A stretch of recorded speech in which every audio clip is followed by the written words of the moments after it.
भाई और बहनों, मोदी के इन प्रयासों के बीच कांग्रेस और इंडी गठबंधन ने अपने इरादे दिखा दिए हैं।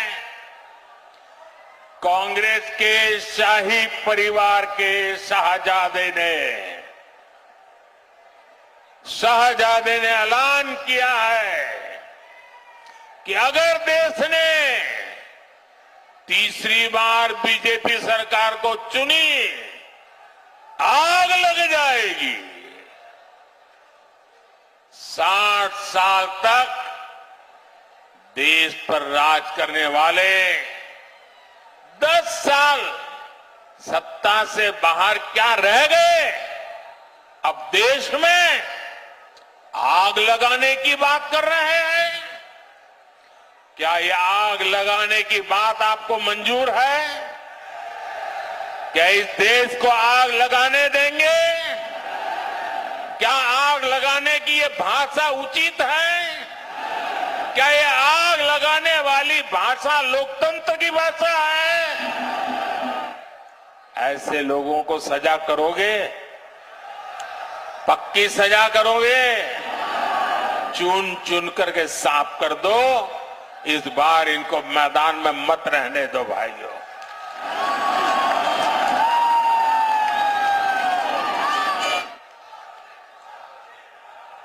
इमरजेंसी की मानसिकता वाली कांग्रेस का भरोसा अब लोकतंत्र पर नहीं बचा है।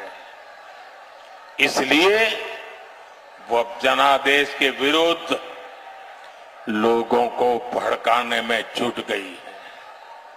साथियों, कांग्रेस भारत को अस्थिरता की तरफ ले जाना चाहती है, अराजकता में झोंकना चाहती है।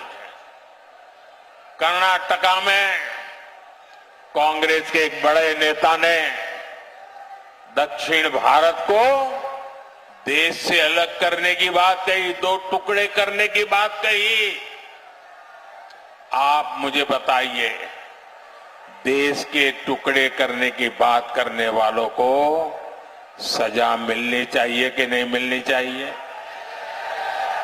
सजा मिलनी चाहिए कि नहीं मिलनी चाहिए? सजा मिलनी चाहिए कि नहीं मिलनी चाहिए? लेकिन कांग्रेस ने क्या किया? सजा देने के बजाय कांग्रेस ने देश को बांटने की घोषणा करने वाले को चुनाव का टिकट दे दिया। उत्तराखंड के लोग भूल नहीं सकते कि इसी कांग्रेस ने देश के वीर सपूत स्वर्गीय बिपिन रावत जी तक का अपमान किया था। ऐसी कांग्रेस से देशभक्ति की भाषा, उनकी देशभक्ति की बातें किसी के गले उतरती नहीं है। साथियों, कांग्रेस तुष्टीकरण के दलदल में ऐसा धंस गई है कि कभी देश हित का सोच ही नहीं सकते। यही कांग्रेस है जो घुसपैठियों को बढ़ावा देती है। लेकिन जब भाजपा सीएए के माध्यम से मां भारती में आस्था रखने वालों को भारत की नागरिकता देती है, तो कांग्रेस को सबसे ज्यादा तकलीफ होती है। इस क्षेत्र के लोग भी जानते हैं कि पाकिस्तान और बांग्लादेश से जो शरणार्थी आए हैं, उनमें से अधिकतर दलित परिवार है, हमारे सिख भाई बहन हैं, हमारे बंगाली भाई बहन हैं। लेकिन कांग्रेस इन लोगों को नागरिकता देने का विरोध कर रही है। कांग्रेस कितना भी घोर विरोध करे, इन लोगों के पास मोदी की गारंटी है।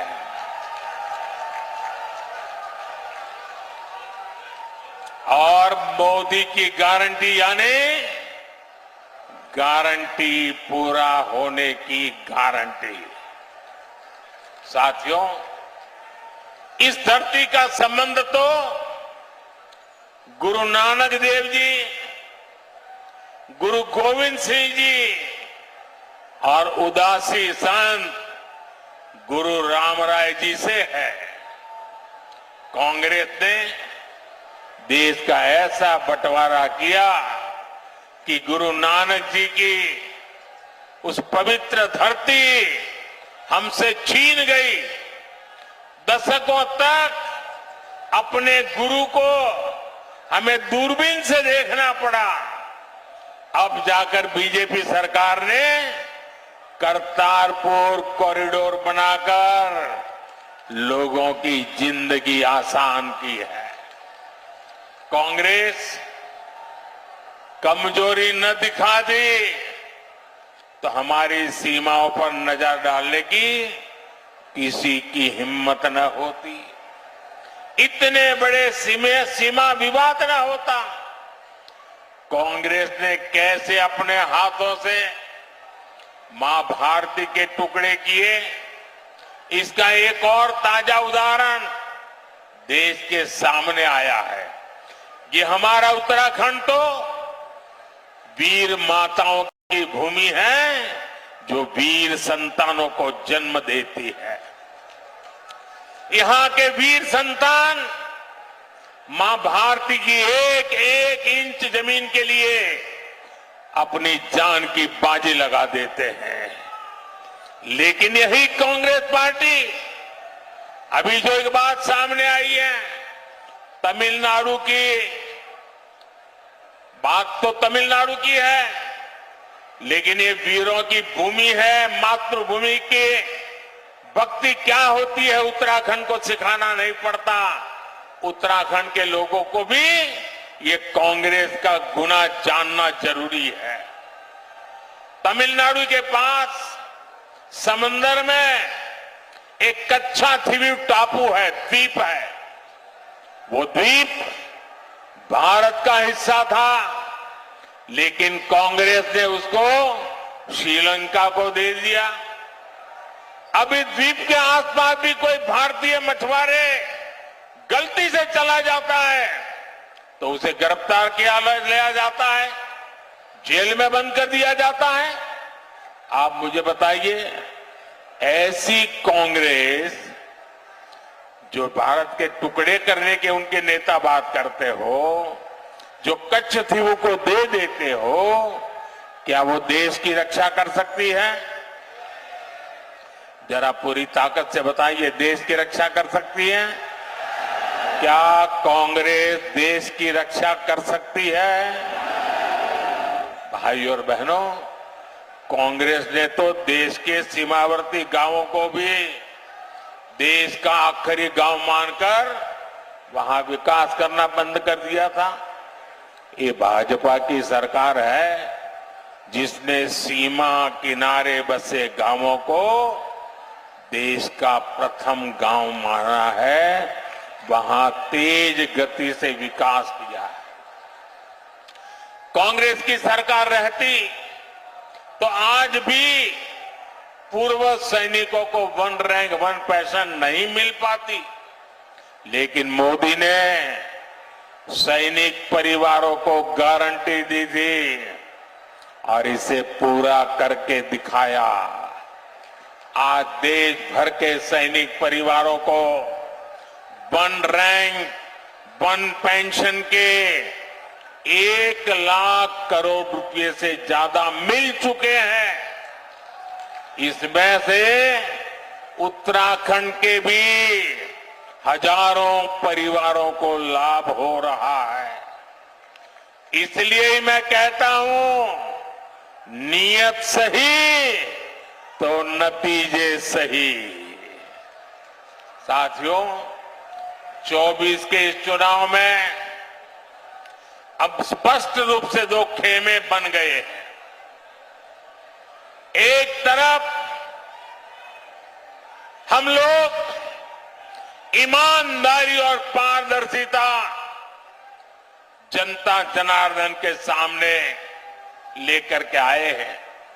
दूसरी तरफ भ्रष्टाचारी, परिवारवादी, उनका जमावड़ा है। ये भ्रष्टाचारी मोदी को धमकी भी दे रहे हैं, दिन रात गाली भी दे रहे हैं। अब देखिए क्या खेल चल रहा है। हम हैं जो कह रहे हैं भ्रष्टाचार हटाओ, और वो कहते हैं भ्रष्टाचारी बचाओ। आप मुझे बताइए, भ्रष्टाचार हटना चाहिए कि नहीं हटना चाहिए? भ्रष्टाचार हटना चाहिए कि नहीं हटना चाहिए?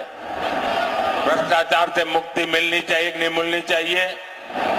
भ्रष्टाचारी जेल जाने चाहिए कि नहीं जाने चाहिए?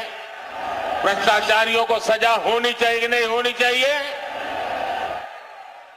ये देश की आवाज है, और मोदी आपकी हर आवाज को सुनता है और उसके लिए ताकत भी लगा देता है। लेकिन साथियों, मुझे कितनी गालियां दी जाए, कितने ही आरोप लगाए जाए, मोदी इनकी गालियों और धमकियों से डरने वाला नहीं है।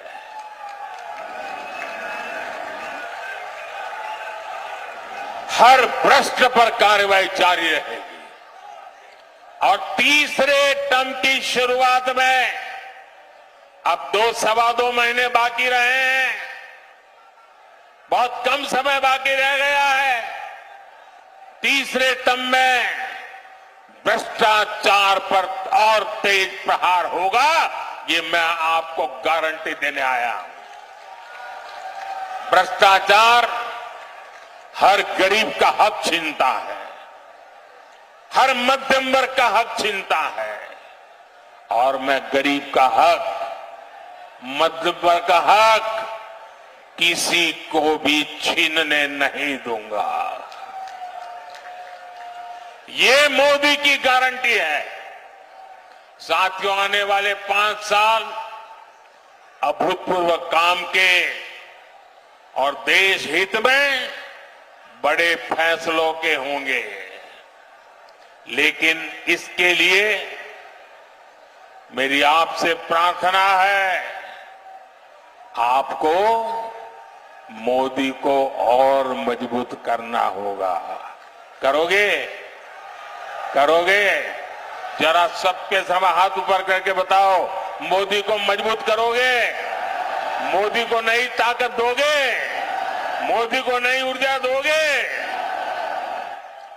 उत्तराखंड की सारी सीटों पर भाजपा को ज्यादा से ज्यादा वोटों से विजय दिलाने के लिए मैं आपसे प्रार्थना करने आया हूं। नैनीताल, उधम सिंह नगर से हमारे साथी अजय भट्ट जी चुनाव लड़ रहे हैं। अल्मोड़ा से हमारे साथी अजय टमटा जी चुनाव लड़ रहे हैं। हमारे और 2 साथी अपने अपने क्षेत्र में हैं। हरिद्वार से त्रिवेंद्र सिंह रावत जी, टिहरी गढ़वाल से श्रीमती माला राजलक्ष्मी जी, और गढ़वाल से भाई अनिल बलूनी जी। सभी को, इन 5 मेरे साथियों को जिता करके उत्तराखंड ये कमल दिल्ली पहुंचाए, यही मेरी आपसे प्रार्थना है, और इसलिए आपको याद रखना है। फिर एक बार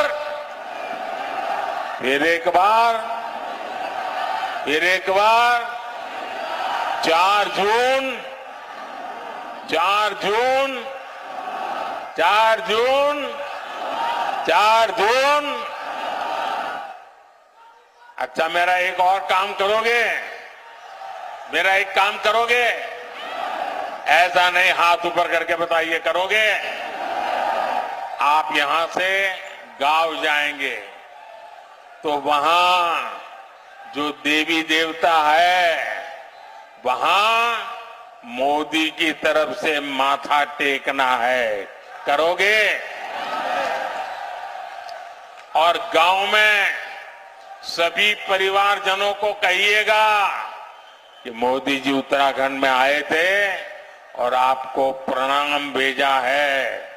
मेरा प्रणाम पहुंचाओगे, घर घर पहुंचाओगे। और एक बात, इस बार गर्मी जरा ज्यादा ही तेजी से बढ़ रही है। कितनी ही गर्मी क्यों न हो, मतदान होगा कि नहीं होगा? ज्यादा से ज्यादा मतदान होगा। सुबह जल्दी जल्दी मतदान होगा, जलपान से पहले मतदान होगा। मैं सभी से आग्रह करूंगा, गर्मी कितनी ही क्यों न हो, लेकिन लोकतंत्र की रक्षा के लिए हमें अपना दायित्व निभाना है। निभाएंगे, निभाएंगे। मेरे साथ बोलिए, भारत माता की, भारत माता की, भारत माता की। बहुत बहुत धन्यवाद। अपने निजी YouTube चैनल पर डाल रहा हूं।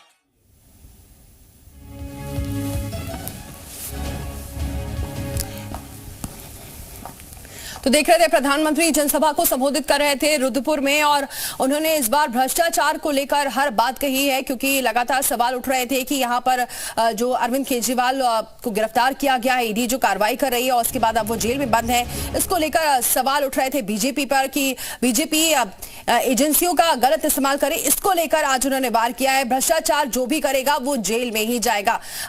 प्रधानमंत्री ने इस बात का जिक्र किया, हम भ्रष्टाचारियों से लड़ रहे हैं, भ्रष्टाचार हर हाल में रुकना चाहिए और यही लड़ाई हमारी आगे भी जारी रहेगी। भ्रष्टाचारियों को जेल जाना चाहिए कि नहीं जाना चाहिए, इस बात का भी उन्होंने 2-3 बार इसे दोहराया भी। आपका जो हक है वो किसी को छीनने नहीं दूंगा, इस बात का जिक्र किया। और रुद्रपुर से सभी प्रत्याशियों के लिए समर्थन की अपील की और एक बार फिर से मोदी सरकार आने चाहिए, इसको लेकर जनता से अपील की कि एक बार फिर से साथ दे। तो चौथी बार रुद्रपुर में प्रधानमंत्री का ये दौरा रहा, जहां जनसभा को संबोधित करते हुए भ्रष्टाचार के खिलाफ आज उन्होंने अपनी बातें कही है और बार बार उन्होंने इस बात को दोहराया कि भ्रष्टाचार नहीं होने दूंगा और आपका जो हक है वो किसी को भी छीनने नहीं दूंगा। तो आज के जो संबोधन में सबसे बड़ी बात यही रही कि बीजेपी ने जिस तरीके से आगे काम किया है और भ्रष्टाचार को लेकर जो वार कर रही है, ये ऐसा ही होना चाहिए और भ्रष्टाचार जो भी करेगा वो जेल जाएगा।